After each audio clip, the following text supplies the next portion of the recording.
반평생을 가까이 남을 위해서 살았던 한 여성이 있습니다. 남편과 아이들, 직장과 이웃을 위해서 열과 성을 다해서 살아가는 것이 자신에게 주어진 사명이라고 믿었기 때문입니다.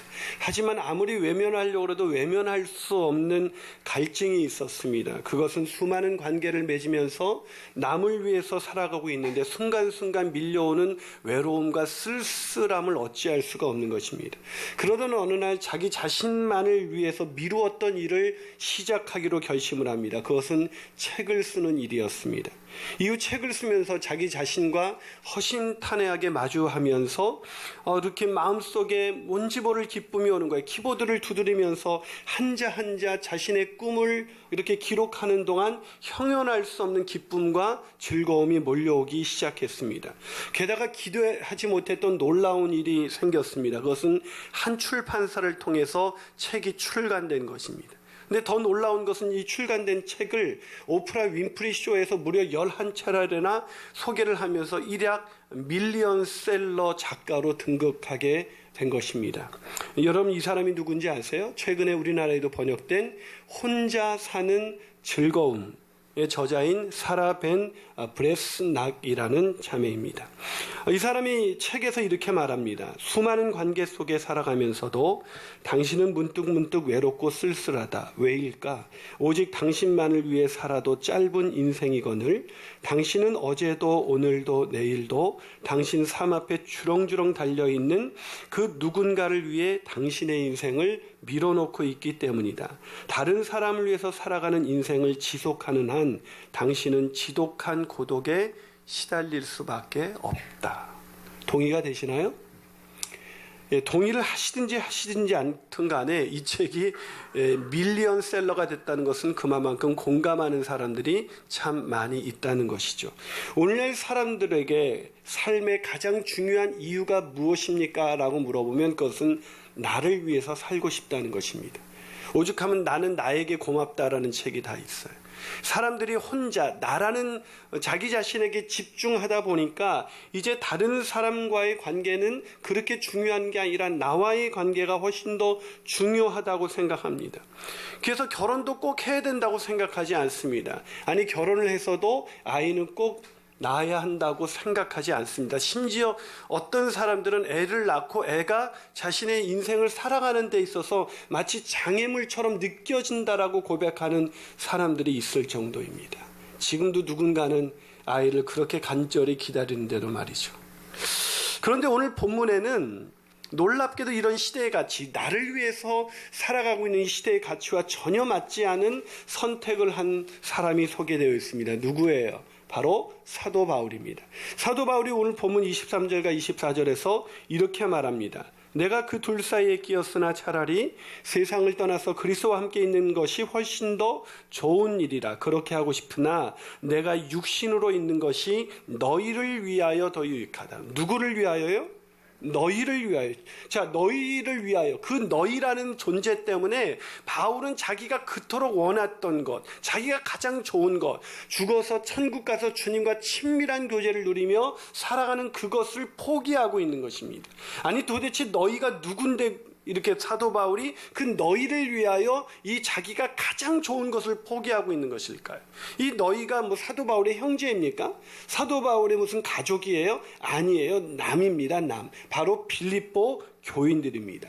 그런 남을 위하여 자기가 가장 좋아하는 것을 포기하겠다고 이렇게 오늘 사도 바울이 말하고 있는 것입니다. 여러분, 이게 이해가 되세요? 여러분, 남을 위해서 사는 것이 아니라 내 자신을 위해서 사는 것이 가장 중요하다고 믿고 살아가는 우리에게 이것은 사실은 말도 안 되는 일입니다. 도대체 우리가 왜 남을 위해서 살아야만 하는 것일까요? 첫 번째로 남을 위해서 살아야 되는 이유는 남을 위해서 사는 것이 더 유익하기 때문입니다. 타인을 위해서 사는 것이 더 유익하다. 여러분, 지난 시간 우리가 사도 바울의 놀라운 고백을 들었습니다. 그 고백이 뭡니까? 내게 사는 것이 그리스도니 죽는 것도 유익합니다라고 고백하는 거예요. 여러분, 근데 오늘 본문에서 보니까 본문을 시작하면서 그렇게 결연하게 고백했던 사도 바울이 갈등에 빠져 있습니다. 고민에 빠져 있습니다. 자, 오늘 본문 22절을 세 번역으로 한번 읽어볼까요? 자, 화면을 통해서 읽으시면 되겠습니다. 시작. 그러나 육신을 입고 살아가는 것이 내가 어느 쪽을 택해야 할지 모르겠습니다. 아니, 결연하게 죽는 것도 유익하다고 말했던 사도 바울이 왜 이런 고백을 하고 있는 것일까요? 마치 지금 죽느냐 사느냐 이것이 문제로다 라고 고백했던, 갈등했던 헨릿 증후군을 지금 사도 바울이 겪고 있는 것 같아요.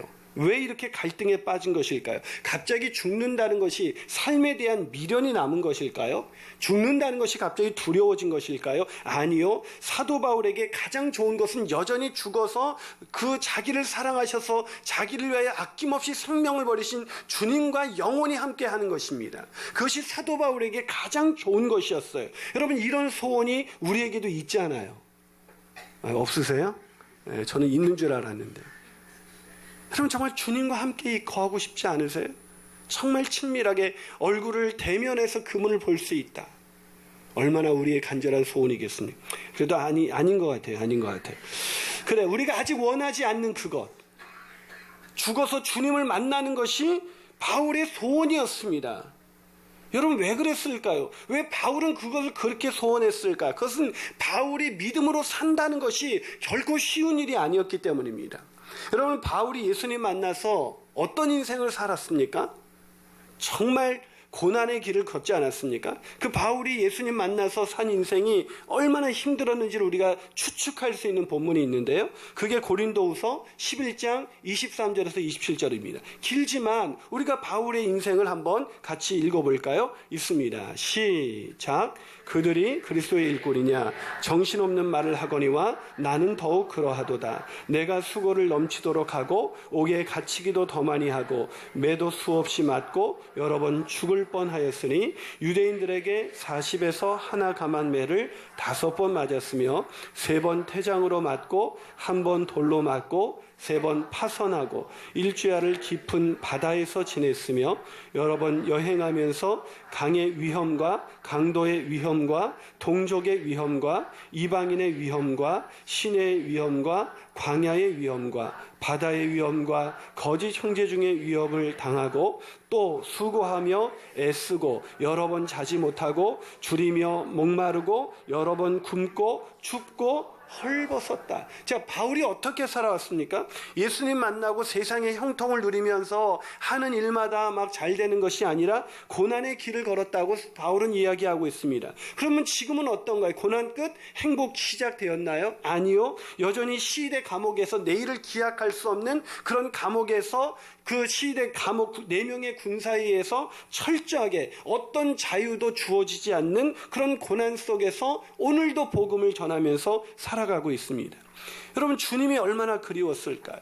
여러분, 얼마나 사도 바울은 주님께 가고 싶어졌을까요? 여러분, 그거 아세요? 고난이 깊어지면 주님이 그리워지는 법이에요. 그래요. 바울은 누구보다도 죽는 날을 사모한 사람이에요. 죽음은 그에게 단순히 고통에서 벗어나는 시간이 아니에요. 그에게 죽음은 자기를 그토록 사랑하신 주님과 친밀한 교제를 누리면서 영원히 함께할 수 있는 하나님의 선물이었습니다. 그런데 바울이 오늘 고민합니다. 왜요? 그렇게 죽음을 사모했던 바울이 왜 오늘 죽을까 살까를 고민하고 있습니까? 그 이유가 오늘 보면 23절과 24절에 있습니다. 자, 한번 같이 읽어볼까요? 있습니다. 시작. 내가 그 둘 사이에 끼었으니 차라리 그렇게 하고 싶으나 내가 육신으로 있는 것이 너희를 위하여 더 유익하리라. 뭐 때문이라고요? 더 유익하기 때문이라는 거예요. 뭐가요? 죽어서 그리스도와 함께 영원히 있는 것보다 육신으로 사는 것, 그게 뭘 의미하는데 사는 게 왜 더 유익할까요? 그가 산다는 것은 죽지 않고 고난 속으로 또다시 뛰어들어가서 수많은 수고와 위험과 주림과 헐벗음과 수치를 당하게 되는 것입니다. 그렇게 되더라도 내가 사는 것이 더 유익하다고 말하고 있습니다. 왜요? 바로 빌립보 교인들에게 유익하다는 것입니다. 여러분, 이것이 사도 바울이 살아갈 이유였습니다. 그렇다면 사랑 여러분, 우리 이렇게 살고 있습니까? 우리 오늘 살아가는 삶의 이유가 무엇입니까? 내가 원하는 것, 나에게 유익한 것, 내가 좋은 것, 내가 누리고 싶은 것, 그것이 우리가 살아가는 삶의 이유가 아닌 것입니까? 그래서 남이 아닌 너 자신을 위해서 살라는 이런 책들이 베스트셀러가 됩니다. 이런 시대 속에서 사도 바울은 말합니다. 그럼에도 불구하고 남을 위해서 사는 것, 이게 더 유익합니다. 이것이 믿어지는 역사가 일어나게 되시기를 주님의 이름으로 축원합니다. 한 발 더 나가서 왜 우리는 남을 위해서 살아야만 하는 것일까요? 그 두 번째 비결은 타인의 성장에서 오는 기쁨을 누릴 수가 있기 때문입니다. 남이 성장하는 기쁨을 누린다는 거예요. 저는 앞서서 그리스도인 우리가 남의 유익을 위해서 살아야 한다고 말씀드렸습니다. 근데 이렇게 남을 위해서 살다 보면 우리 마음속에 허망할 때가 있지 않습니까? 이 서두에 인용한 혼자 사는 즐거움이라는 책에 보면 이 브레스낙은 그 이유를 이렇게 말합니다. 왜 남을 위해서 살다 보면 허망해지는가? 그것은 당신의 노고와 헌신이 오롯이 당신에게 귀결되지 않기 때문이다. 그러므로 누군가를 위해서 살아서는 안 된다. 그러면 정말 그렇지 않아요? 정말 누군가를 남을 위해서 열심히 살았는데 수고의 대가가 돌아오기는커녕 정말 지치고 허무할 때가 많지 않습니까? 남을 위해서 사셨던 우리 어머님께서도 그런 말을 종종 하셨어요. 저희 어머님은, 저희는 3남매였습니다. 근데 어머님께서 저희가 서울에 살다는 이 한 가지 이유로 그 작은 방에서 사는데 그 사촌들이 공부하겠다고 사촌들이 다 몰려와가지고 어머님이 매일 도시락을 9개를 싸야 됐었어요. 근데 그렇게 키워냈던 사촌들이 오히려 고마워하기는커녕 더 힘들게 하니까 우리 어머님이 저에게 이렇게 하소연했습니다. 얘야, 남은 다 소용없어. 여러분, 공감이 되지 않나요?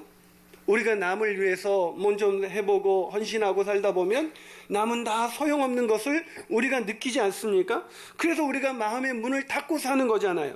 그런데 바울은 왜 그렇게 소용없는 그런 것 같은 남을 위해서 그토록 애쓰고 헐벗고 수고하면서 살았을까요?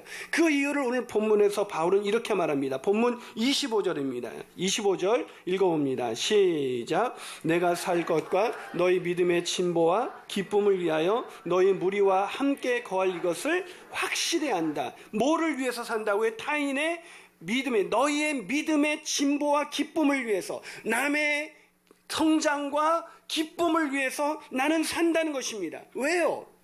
그것처럼 사람을 기쁘게 만드는 게 없거든요. 여러분, 누군가가 나의 섬김을 통해서 성장한다는 거, 이게 얼마나 놀라운 기쁨인지 우리도 경험해 봤잖아요. 사랑하는 여러분, 이런 삶의 기쁨이 있으십니까? 자식 키우는 기쁨 말고요. 그냥 내 자식, 내 가족에게서만 오는 그런 제한된 기쁨 말고요. 아니, 나 자신을 위해서 살아가는 그 잠깐 있다 없어지는 그 쾌락 말고요. 정말 내 자신을 넘어서서 남을 위해서 살아가는 그 놀라운 기쁨, 남이 내 생명보다 귀한 그 남이 성장해가는 그 기쁨을 누려보셨나요? 그 기쁨을 누리시면서 살기를 원하신다면 오늘부터 남을 위해서 살아가시는 저와 여러분이 되시기를 주님의 이름으로 축원합니다. 마지막으로 우리가 어떻게 남을 위해서 왜 우리가 살아야 되는 것일까? 왜 남을 위해서 살아야 되는 것일까? 그 세 번째 이유는 남을 위해서 사신, 타인을 위해서 사신 주님의 기쁨을 누릴 수가 있기 때문입니다. 어떤 기쁨을 누릴 수가 있다고요? 주님의 기쁨입니다. 별로 놀라진 않으시네요. 주님의 기쁨이라고 해봐 별거겠냐 이러는데, 주님, 온 우주 만물의 주인이신 그 주님이 느끼시는 기쁨을 누릴 수가 있다는 것입니다. 이 설교가 이 정도쯤 진행되면 이런 질문을 갖게 되지 않습니까? 목사님, 타인을 위해서 사는 거 좋은 일이죠. 타인이 성장을 보는 거 정말 기쁜 일이죠. 하지만 목사님, 타인을 위해서 살다 보면 기쁠 때보다는 힘들고 스트레스 받고 마음에 상처를 입을 때가 훨씬 더 많다는 거예요. 여러분, 제가 왜 모르겠어요. 제가 목회를 하면서 저에게 기쁨을 주고 막 성장하면서 기쁨을 주는 성도들도 있지만 저에게 생각지도 않은 스트레스를 주는 성도들도 있습니다. 여러분, 제가 전자가 많을까요? 후자가 많을까요?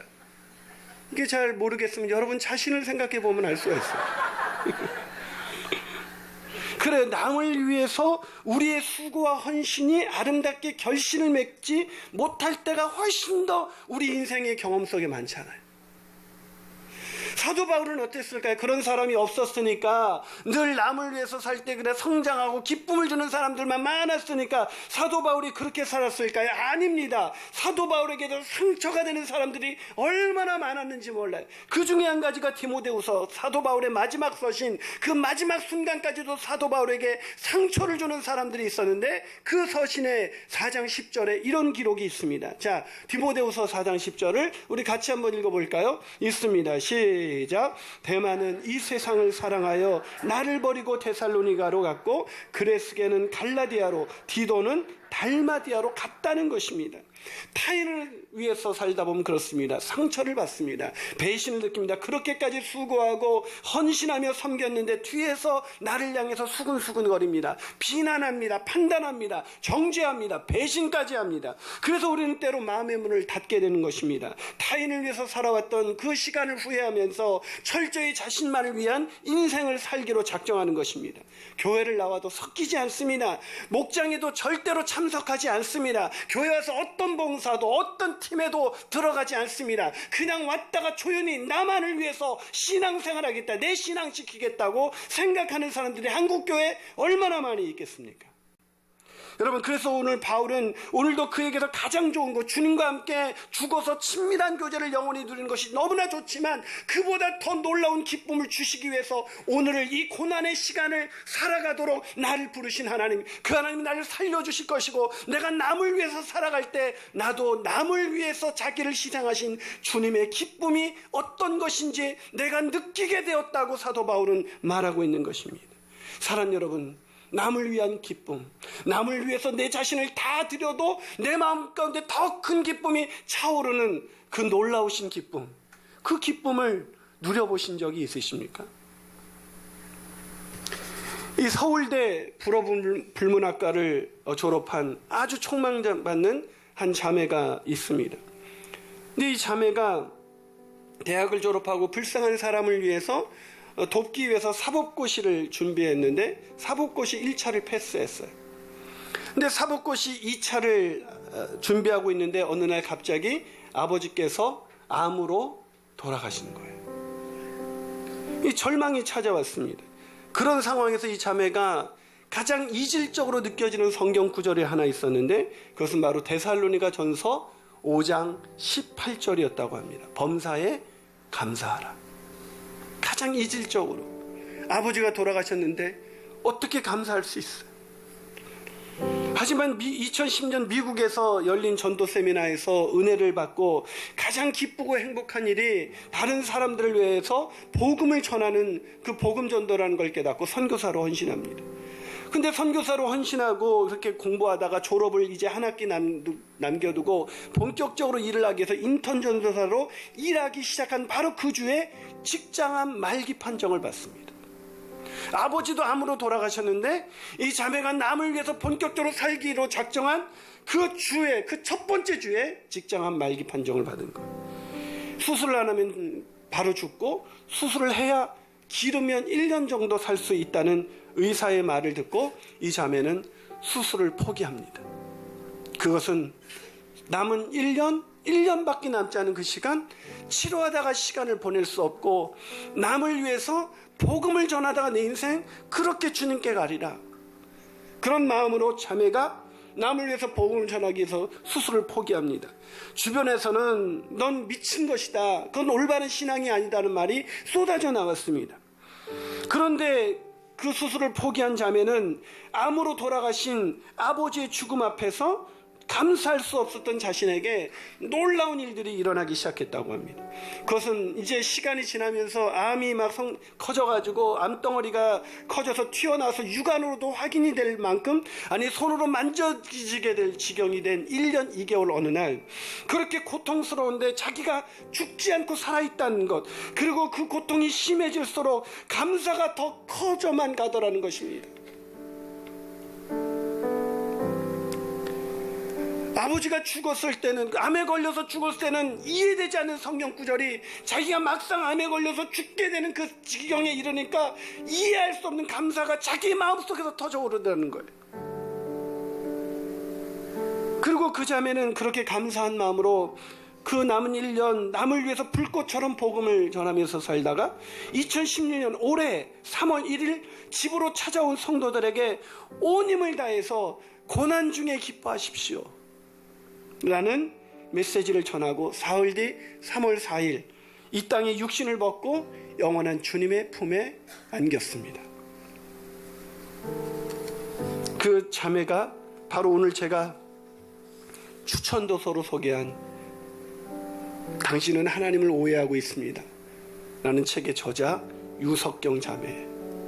화면을 보시면 암에 걸린 상태에서 말씀을 복음을 전하고 있는 자매의 표정이 참 행복해 보이지 않습니까?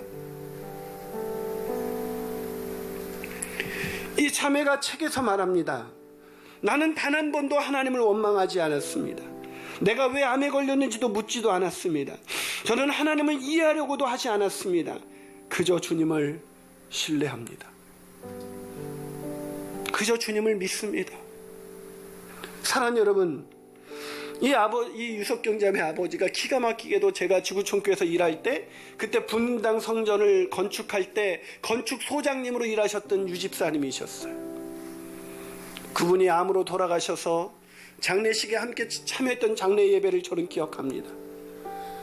그때 자매 아버지를 그렇게 암으로 떠나보내버리고 자기마저도 직장암 말기에 의해서 그렇게 죽어가는 자매가 마음속에 말할 수 없는 기쁨이 솟아나와서 그 기쁨으로 죽을 것 같은 그 고통에서 감사가 터져나오는 거예요.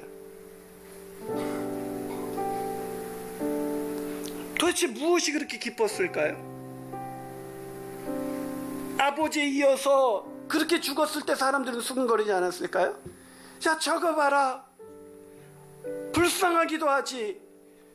지 아버지에 이어서 저 자매까지도 저 딸아이까지도 저렇게 되네. 근데 자매는 그 기쁨이 얼마나 충만한지. 그녀의 마지막 메시지는 고난 속에서도 기뻐하십시오라는 메시지였습니다. 도대체 무슨 기쁨이었을까요? 그것은 그리스도만이 남을 위해서 자신의 생명을 온전히 내어주셨던 그리스도, 그 그리스도를 믿는 사람만이 누릴 수 있는 기쁨, 남을 위해서 자신의 생명을 내어 줘본 사람만이 누릴 수 있는 기쁨, 그 놀라운 기쁨을 그 자매는 이 책에서 한마디 한마디 적어가면서 계속해서 이야기하고 있습니다. 이 기쁨을 아시나요? 혹시 이 기쁨을 상실한 채 그저 오늘 내 자신을 위해서 내가 힘들면 안 하고, 내가 상처받을까봐 두려워하고, 심지어 자기 자식 키우는 것조차도 나에게는 걸림돌처럼 느껴지고 내가 아닌 다른 모든 것이 다 나를 힘들게 하는 것 같이 느껴지는 그런 어둠 속에서 오늘을 살아가고 있지는 않습니까? 영원한 기쁨을 주시고자 오늘 하나님께서 우리에게 묻고 계십니다. 너는 무엇이 그렇게 기쁘냐고 말이죠. 주님의 기쁨을 누리시며 살아가시는 저와 여러분이 되시기를 주님의 이름으로 축원합니다. 기도하시겠습니다.